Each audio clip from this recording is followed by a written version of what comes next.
Sa mga Hebreo, Kabanata 7, sapagkat itong si Melkisedek, hari sa Salem, saserdote ng kataas-taasang Diyos, na siyang sumalubong kay Abraham sa pagbabalik na galing sa paglipol sa mga hari at siya'y pinagpala niya, na siya namang binahagihan ni Abraham ng 10 bahagi ng lahat, na kung sasaysayin, una-una, siya'y hari ng katuwiran, at saka hari naman sa Salem, na sa makatuwid ay hari ng kapayapaan, na walang ama, walang ina, walang tandaan ng lahi, at walang pasimula ng mga araw ni katapusan ng buhay man,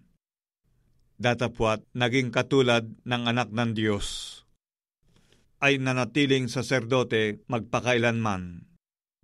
Nilay-nilayin nga ninyo kung gaano ang kadakilaan ng taong ito, na binigyan ni Abraham na patriarka ng 10 bahagi ng mga pinakamagagaling na samsam.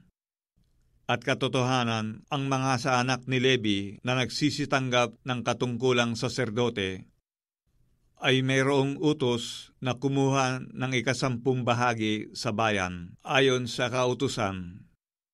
Sa makatuwid ay sa kanilang mga kapatid.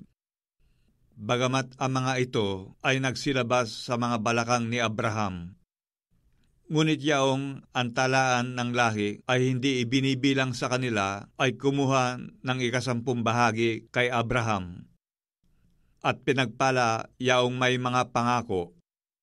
Datapwat walang anumang pagtatalo ang mababa ay pinagpapala ng mataas.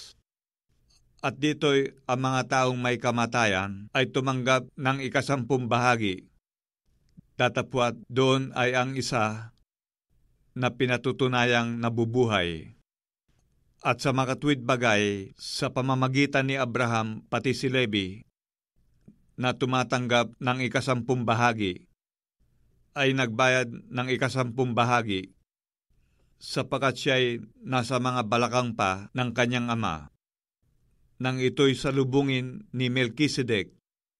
Ngayon kung may kasakdalan nga sa pamamagitan ng pagkasaserdote ng mga Levita, sapagkat sa ilalim nito ay tinanggap ng bayan ang kautusan, anong kailangan pa na magbangon ang ibang saserdote ayon sa pagkasaserdote ni Melkisedek at hindi ibinilang ayon sa pagkasaserdote ni Aaron? Sapagkat ng palitan ang pagkasaserdote ay kinailangang palitan naman ang kautusan. Sapagkat yaong tungkol sa kanya ay sinasabi ang mga bagay na ito ay naukol sa ibang angkan, na doon ang sinumay hindi naglilingkod sa dambana, sapagkat maliwanag na ang ating Panginoon ay lumitaw mula sa Huda, na tungkol sa angkang yaoy walang sinalitang anuman si Moises hinggil sa mga saserdote, at lalo pang napakaliwanag ito, kung ayon sa anyo ni Melkisedek ay lumitaw ang ibang saserdote, na ginawa hindi ayon sa kautusan ng utos na ukol sa laman, kundi ayon sa kapangyarihan ng isang buhay na walang katapusan, sapagkat pinatotohanan tungkol sa kanya, ikaw ay saserdote magpakailanman, ayon sa pagkasaserdote ni Melkisedek, sapagkat napapawi ang unang utos dahil sa kanyang kahinaan at kawalan ng kapakinabangan, sapagkat ang kautusan ay walang anumang pinasasakdal, at may pagpapasok ng isang pag-asang lalong magaling, na sa pamamagitan nito ay nagsisilapit tayo sa Diyos, at yamang yaoy hindi naging sa walang sumpa, sapagkat sila'y sa katotohanan ay ginawang mga saserdote na walang sumpa, datapwat siya'y may sumpa sa pamamagitan niyaong nagsasabi tungkol sa kanya. Sumumpa ang Panginoon at hindi siya nagsisisi. ikaw ay saserdote magpakailanman. Ay gayon din naman si Jesus ay naging tagapanagot sa lalong mabuting tipan.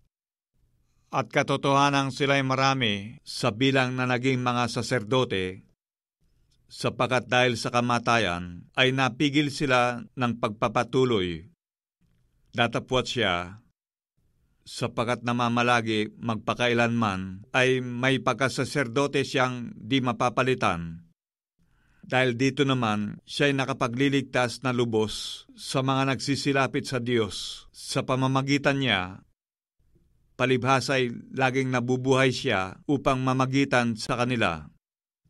Sapagkat nararapat sa atin ang gayon dakilang saserdoteng banal, walang sala, walang dungis, nahihiwalay sa mga makasalanan, at ginawang lalong mataas pa kaysa mga langit, na hindi nangangailangan araw-araw na maghandog ng hain, na gaya niya ang mga dakilang saserdote, una-unay patungkol sa kanyang sariling mga kasalanan at saka patungkol sa mga kasalanan ng bayan, sapagkat ito'y ginawa niyang minsan magpakailanman nang kanyang ihandog ang kanyang sarili, sapagkat inilagay ng kautusan na mga dakilang saserdote ang mga taong may kahinaan. Ngunit ang salita ng sumpa na kasunod ng kautusan ay siyang naglalagay sa anak na sakdal magpakailanman.